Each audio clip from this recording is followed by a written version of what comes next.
Movie की starting में हम 4 दोस्तों को देखते हैं जो एक-दूसरे से बात कर रहे होते हैं, तो उनके ना वहाँ पे हैलोवीन आने वाला था।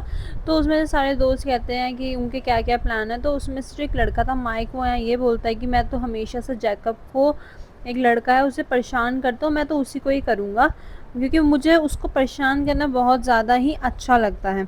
तो उसमें से एक उनकी फीमेल फ्रेंड होती है, वो नहीं कहती कि ये बहुत गलत है कि तुम ऐसे किसी को परेशान मत किया करो, ये सही नहीं है, तुम्हें ऐसे किसी को परेशान नहीं करना चाहिए। तो वो कहता है कि मैं तो करूँगा, और इसी बात में तुम्हारे मेरे आंसर भी है कि मैं उसको परेशान कर कर के मेरे को एक आदत बन गई है और मैं उसे परेशान करूँगा ही, क्योंकि मुझे उसको परेशान करना अच्छा लगता है और उसे परेशान करने के बाद सेटिस्फेक्शन मिलती है। तो तभी उनका जो खाना वाना था सब कंप्लीट हो जाता है। कंप्लीट होने के बाद वो ना काउंटर पे जाते हैं पे करने के लिए बिल को। तो वहाँ पे वो तीनों लड़के ही खड़े होते हैं, और जो उनके सामने काउंटर पे एक आदमी होता है, वो उनसे ना उनके हैलोवीन प्लान्स पूछता है उन लड़कों से कि उनके हैलोवीन प्लान्स क्या है। तो वो कहते हैं ये हम आपको क्यों बताएं कि हमारे हैलोवीन प्लान्स क्या है, वो मेरे और मेरे दोस्तों के बीच में है। तो बहुत ज़्यादा उनसे रिक्वेस्ट करता है कि बता दो मुझे भी, क्योंकि मेरी हैलोवीन पार्टी वैसे भी इतनी अच्छी नहीं जाती है, तो मैं तुम्हारे साथ इंजॉय कर लूँगा। तो वो उसको बताते हैं कि हम एक ऐसे लड़का है उसको परेशान करेंगे, ये हमारा प्लान है। पूरा प्लान उसको वहाँ पे बताते हैं और वो बहुत ज़्यादा एक्साइटेड हो जाता है। वो कहता है ठीक है, मैं भी तुम्हारे साथ चलूँगा। तो हम दूसरी तरफ जैकब को देखते हैं जो एक टूटे-फूटे मकान के अंदर रहता था। वो मेंटली ना इल लड़का था, बट वो ना बहुत ज़्यादा ना वो खाता था कैंडीज़, और ज़्यादा वो कॉर्न कैंडीज़ खाता था जो उसको बहुत ज़्यादा पसंद थी। वो उसको ना अपनी एक हैलोवीन बास्केट के अंदर रखता था और अपने साथ ले लेके उसे घूमता रहता था। उसी हैलोवीन पे ना उसको उस दिन कहीं काम करने जाना था, हैलोवीन फेस्टिव के वहाँ पे काम करने जाना था। तो जो उसका मालिक होता है वो उसके पास आता है और कहता है कि तुम अच्छे से काम करना, मेरी और अपनी नाक मत कटवा देना। तो वो बात सुन के वैन के अंदर चला जाता है तैयार होने के लिए, और जब वो वहाँ से बाहर आता है ना, तो देखता है कि वही माइक के दोस्त और वो खड़े हैं, वो उसको परेशान करते हैं वहाँ पे। पर वो उनके परेशान से टॉर्चर से तंग आ गया था, तो वो ना माइक को बहुत ज़ोर से धक्का मारता है, जिससे माइक को ऐसा लगता है कि मेरी सेल्फ रिस्पेक्ट पे इसने ये करा है वो करा है, और उसे धक्का मारे गिरा देता है। तभी माइक उसको बहुत मारता है, उसके दोस्त सारे मिलकर उसे इतना मारते हैं जिससे वो वहीं मर जाता है। और ये सारी उनकी जो फीमेल फ्रेंड थी ना वो देख रही थी, वो बहुत ज़्यादा उस चीज़ में दुखी हो जाती है और वहाँ से चली जाती है, वो देख नहीं पाती। तभी जब उन लड़कों को पता चलता है हमने उसे मार दिया, वहाँ से निकल जाता है और वो सारे दोस्त एक साथ बैठे होते हैं। तभी वो फीमेल फ्रेंड कहती है तुम्हें ऐसा नहीं करना चाहिए था। बट माइक के शक्ल पे कोई भी एक ऐसी भी चीज़ नहीं थी कि उसको उस चीज़ का पछतावा है, उसको कुछ भी नहीं था। वो कहता था उसको मरना ही चाहिए था, उसने मुझे धक्का मारा। तभी दूसरी तरफ जो उस ओनर था उस फेस्टिव का, हेलोवीन फेस्टिव पार्टी का जो ओनर था, वो उसके पास आता है वहाँ पे उसे देखने के लिए कि जैकब सही से काम कर रहा है नहीं कर रहा। तो देखता है वो मर गया था, और उसको बहुत ज़्यादा इस चीज़ पे दुख होता है कि कैसे उसके वर्कर को वहाँ पे किसी ने ऐसे मार दिया। उसे इतना ज़्यादा दुख होता है, वो उसको लेके अपनी वैन में जाता है और कुछ रिचुअल्स करता है, जिससे उसकी शक्ल पे एक मास्क भी पहनाता है, जिससे रिचुअल्स करने के बाद उसके अंदर जैकब की आत्मा आ जाती है, जिससे अब वो जिसने उसने मारा है, जिस लोगों को उसने उसको मारा है, वो उससे बदला लेगा। दूसरी तरफ वो लड़की शेरिफ को जाके वहाँ पे सारी बात बताती है कि क्या क्या उसके दोस्तों ने किया है। और जब शेरिफ को ये बात पता चलती है ना कि उसमें से एक जो लड़का है जिसने मेन था जिसको मारा था उसने, वो उसका बेटा ही था। वो देख के बहुत ज़्यादा दुख होता है कि यार मेरे लड़के ने ऐसा काम कैसे कर दिया, और मैं यहाँ का शेरिफ हूँ और वो ऐसा काम कैसे करता है। तो वो कहता है कि डैड ये उसकी गलती थी, उसने मुझे धक्का मारा, उस वजह से ऐसा हुआ। दूसरी तरफ वो उसकी फेस्टिव ओनर जो था ना वहाँ का, उससे पूछने के लिए जाते हैं सबका। वो कहते हैं कि आपको गलत फहमी हुई है, शेरिफ वो मरा ही नहीं है, वो तो अपने घर गया हुआ है आराम करने के लिए, मैंने उसे दवाई दे के ठीक कर दिया था। तो जब वो उसके घर जाते हैं ना चेक करने के लिए कि वो अपने घर पे है या नहीं, कैसा है, तो उसके घर में वहाँ पे कोई भी नहीं होता। उसके घर में कोई भी नहीं होता और दरवाज़ा ही बंद होता है, तो वो वहाँ से चले जाते हैं। तभी दूसरी तरफ जो उसकी फीमेल फ्रेंड थी ना, उसमें उसका बेस्ट फ्रेंड वहाँ उसके घर में आता है और वो उस बेस्ट फ्रेंड को सारी बात बताई कि शेरिफ उसके घर गए थे, उसको पता करने गए थे, पर वो ठीक है अपने घर में। वो उसका फेस्टिव का ओनर कह रहा था वहाँ पे। तो वो कहती है अच्छा चलो, वो सुकून की सांस लेती है। तभी दूसरी तरफ जो वहाँ का ओनर था ना, जो वो कैफ़े में बैठे थे, वो उस सामने वाले को सारी बात बताता है कि ऐसे ऐसे मैंने कितना एंजॉय किया हैलोवीन पार्टी को। तभी वो वॉशरूम की साइड पे जाता है ना, तो देखता है कि ना सामने से कॉटन कैंडीज़ पड़ी हुई है, वही कॉर्न वाली कैंडीज़ पड़ी हुई है। और वैसे जब से खाने लगता है ना, तभी वहाँ पे जैकब आकर उसको मार देता है।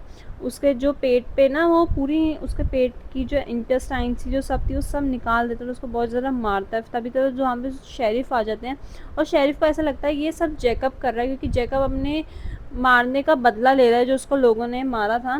बट जब वो जाके उसके दोस्तों को पता चलता है तो उसके दोस्त कहते हैं ऐसा हो ही नहीं सकता, हमने तो जैकब को मार दिया तो जैकब ज़िंदा कैसे हो गया? और ऐसा भी तो हो सकता है कि जो वो वहाँ का ओनर है उसको उसके किसी दुश्मन ने मारा हो या फिर किसी और ने मारा हो, ऐसा ज़रूरी थोड़ी है कि हम उस जैकब ने ही मारा हो। तभी वो जो सारे दोस्त होते हैं ना वहाँ से निकल जाते हैं, मतलब उसके घर से चले जाते हैं, एक दोस्त के घर पे वो आए हुए थे। तो तभी जो उसका जब दोस्त था ना, जब वो वहाँ पे खाली बैठा था ना, तो उसको ऐसा लगता है कि ना उसके घर में कोई है। मतलब उसको अजीब-अजीब सी अपने घर में से आवाज़ें आ रही होती हैं और उसको ऐसा लगता है कि उसके घर में कोई इस समय मौजूद है। तो जब वो खड़े होके देखते हैं ना तो वहाँ पे एक कॉर्न कैंडी की बास्केट पड़ी होती है। वो सोचता है यार ये किसने रख दी? तभी जाकर वो जो जैकब था वो उसके ऊपर हमला कर देता है और उसकी जो पीछे की जो स्पाइन होती है ना वो ही पूरा निकाल देता है उसके शरीर से और उसको बेरहमी से मार देता है।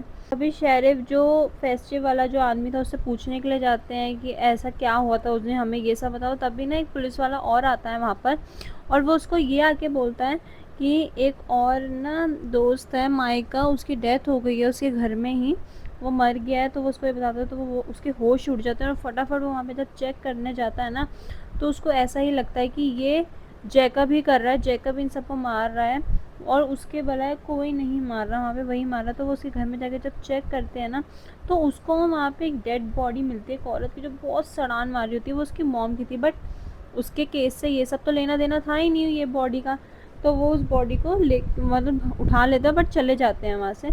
तो वो अपने बेटे को वहाँ पे सतर्क करते कि तुम अपने घर से बाहर मत निकलना, सेफ़ नहीं है, तुम्हारा एक और दोस्त भी मर गया है, तुम घर से बाहर मत निकलना, अपने घर के अंदर ही रहना, बाहर मत जाना। तो वो उसको ये सब बोल देता है वहाँ पे।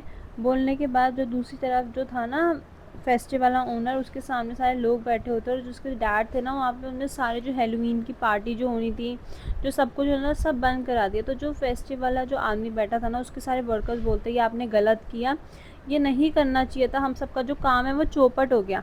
वो कहता है कि आप मुझे ये बताइए कि हम जैसे छोटे लोगों को जब ये बड़े बड़े लोग तंग करते हैं, हमें मारते हैं, तो क्या हमें दुख नहीं होता? मैंने गलती क्या करी? उस लड़के ने उस मेरे जैकब को मारा, मेरे वर्कर को मारा और इसलिए मैंने उसकी मदद करी, उसको दोबारा ज़िंदा किया और अब वो अपना अपनी जिन्होंने उसको मारा था अपने किलर्स का बदला लेगा। तो सारे लोग ठीक है उसकी बात समझते हैं और वो उसके साथ देने के लिए हाँ बोल देते हैं। दूसरी तरफ वो लड़की और उसका जो बेस्ट फ्रेंड था वो एक जगह पर आते हैं टाइम स्पेंड करने के लिए। तभी वो लड़की ना अंदर की साइड पे कहीं जाती है, तो जब वो बाहर आती है ना वहाँ से तो वो देखते हैं जो उसका दोस्त था वो वहाँ पे मरा हुआ पड़ा हुआ है। तभी जो जैकब होता है ना वो भी पीछे से आता है और उस लड़की पे हमला कर देता है। उस लड़की को उसकी जो ज़ुबान थी ना उसको एक खींच लेता है पूरी और उसको भी वो वहीं मार देता है और वो भी वहीं मर जाती हैं। दूसरी तरफ जो शेरिफ थे वहाँ के वो भी उसमें आ जाते हैं उनके दोस्तों को चेक करने के लिए कि वो ठीक है या नहीं। तो देखते हैं वो दोनों की डेड बॉडीज़ अंदर पड़ी हुई हैं और वो समझ जाते हैं कि ये अब और कोई नहीं है, ये जैकब ही है। और वो अपने बेटे को सीधा फ़ोन करते हैं, उसे कहते हैं तुम घर से मत निकलना, मैं आ रहा हूँ, तुम घर से मत जाना। बट जो माइक था वो इतना ज़्यादा फ्रस्ट्रेट हो चुका था, वो अपनी गाड़ी लेता है और वहाँ से सीधा निकल जाता है कहीं दूर की तरफ, जो वहाँ पे निकल जाता है। वो इतना ज़्यादा फ्रस्ट्रेट हो चुका था उस चीज़ से। तभी माइक ना वही वाली जगह पहुंचा है जहाँ पे उसने जैकब को मारा था। वहाँ पे उसको एक आदमी मिलता है जो उसको बहुत ज़ोर से मारता है और वो वहीं भी। दूसरी तरफ उसके डैड घर आते हैं तो देखते हैं उनका बेटा नहीं होता, बट वहाँ पे वही फेस्टिव वाले मालिक को होता है। वहाँ पे वो उसे कहता है मेरा बेटा कहाँ है, मुझे बताओ। उसे गन पॉइंट करता है, तभी पीछे से आके उसका एक वर्कर उसको ही मार देता है वहाँ पे। तभी दूसरी तरफ ना वो माइक को होश आता है, वो जब अपने आप को देखता है ना तो वो बंधा हुआ होता है। तो वो फटाफट वहाँ पे खड़ा होता है और अपने डैड को ढूंढता है कि शायद उसके डैड वहाँ आ गए। वो देखता है तो देखता है कि सामने उसकी ना गाड़ी आ रही है और वो उसी के डैड की गाड़ी होती है। तो देखता है वो बहुत ज़्यादा खुश होता है मेरे डैड आ गए मुझे उससे बचाने के लिए। तभी उसके डैड का ना सर होता है ना वो उसके बोनट पे पड़ा होता है और वो उसको पता चल जाता है अब मेरी मौत है, अब मुझे जैकब मार देगा और अब मैं नहीं बचाऊँ, क्योंकि उसको बचाने वाले उसके सिर्फ डैड ही थे वहाँ पे। और अब वहाँ जैकब आ जाता है और उसको टॉर्चर करके वो वहाँ मारने लगता है। सबसे पहले वो उसको पकड़ता है, पकड़ने के बाद जो उसके दोनों हाथ थे ना वही निकाल देता है। फिर उसके जो दाँत थे ना वो धीरे धीरे उनको निकालता है और उनके उसके पूरे दाँत निकाल के उसको वहीं वो मार देता है। दूसरी तरफ जो फेस्टिवल आदमी था वो कहीं और सिटी में चला जाता है, वहाँ पे फेस्टिवल लगाता है। लगाने के बाद एक लड़की उससे कुछ खरीदने आती है ना तो वो उसको एक नेकलेस दिखाता है जो माइक के दांतों से बना था। वो उसको वहाँ पे सारी बात बताता है पर वो नहीं मानती कि ऐसे भी कोई आदमी ज़िंदा हो सकता है या ऐसा कुछ है। तब ये मूवी यहाँ एंड हो जाती है। और अगर आपको मेरी एक्सप्लेनेशन पसंद है तो प्लीज़ मेरी वीडियो लाइक कर देना, चैनल को सब्सक्राइब कर देना। अब मिलते हैं अगली वीडियो में। और लास्ट में जो जैकब था वो अपने घर में ही होता है और घर में ही अपनी कॉर्न कैंडीज़ जो थी ना वही खा रहा होता है।